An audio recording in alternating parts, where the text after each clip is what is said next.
นี่คือเป็นภาพบริเวณพญาตะงอยบ้านตะงอยในตอนเช้าตอนสายมื้อนี้ผู้ค้าปานคำผสมพามาชมบริเวณพญาตะงอยบ้านตะงอยในข้างหน้ากระเซ็น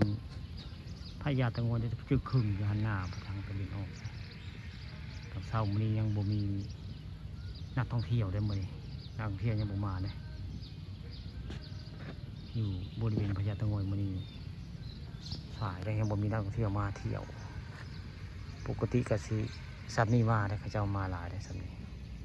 นี่คือเป็นลานจอดรถบริเวณพญาตะงอยบ้านตะงอยแหละปัตตาคามผสมวันนี้มาตอนเช้าได้เช้าแต่ว่าซอยเติร์ดไปพี่น้องนี่คือบริเวณพญาตะงอยบ้านตะงอยแหละนี่ไปยังมาเบิ่งพญาตะงอยกะมาบ้านตะงอยก็สิเห็นเต่าใหญ่พี่น้องแล้วก็มงต้นไม้คักท่านี่ร่มร่มรื่นได้ไผมาเที่ยวบริเวณพญาตะงอยนี่บรรยากาศคักเลยต้นไม้มีห่มให้เศร้าเลยนี่แล้วก็มีสะพานข้ามน้ำพุงสะพานข้ามน้ำพุงก็มีได้ข้ามไปก็จะมีพระธาตุสวยงามพระธาตุบ้านตะงอยเลยเจ้าขับมอเตอร์ไซค์ข้าม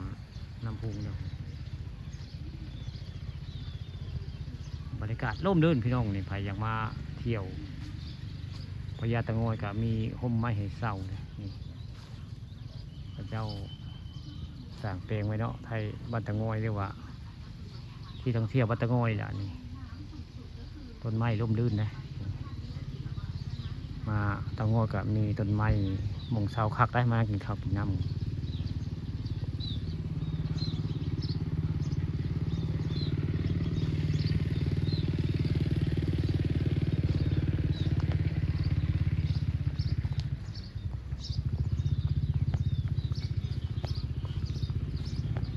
แต่ว่ามื้อนี้โบเห็นนักท่องเที่ยวมาได้มื้อนี้มันยังเศร้าตาเบิ่งปกติแล้วก็จะเห็นนักท่องเที่ยวเชื่อก็มาแต่เศร้าได้เป็นรถ2 ชั้นพระเจ้ามาข้างหน้าก็จะเป็นที่ทำการของพญาตะงอยได้หมู่พระเจ้ามาเศร้าพระพุ่นละทางหน้าพุ่นละหม่งซึ่งหน้าพญาตะงอยเจ้าเศร้าพระเศร้าเหรียญพญาตะงอยว่าไงตัวเศร้ามื้อนี้ยังบ่มีนักท่องเที่ยวมาเที่ยวได้ว่างเปล่าเลยมื้อนี้มันยังเศร้าพี่น้องมันยังเศร้าได้อยู่บริเวณพญาตะงอยยังเศร้ายังบ่เห็นนักท่องเที่ยวมาเที่ยว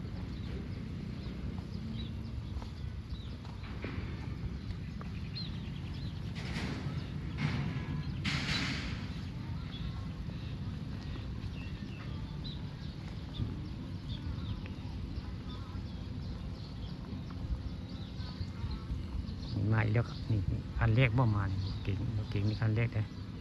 แล่นเข้ามาในพญาตะงอยเป็นคันแรกได้ที่พระเจ้ามาเที่ยวพญาตะงอย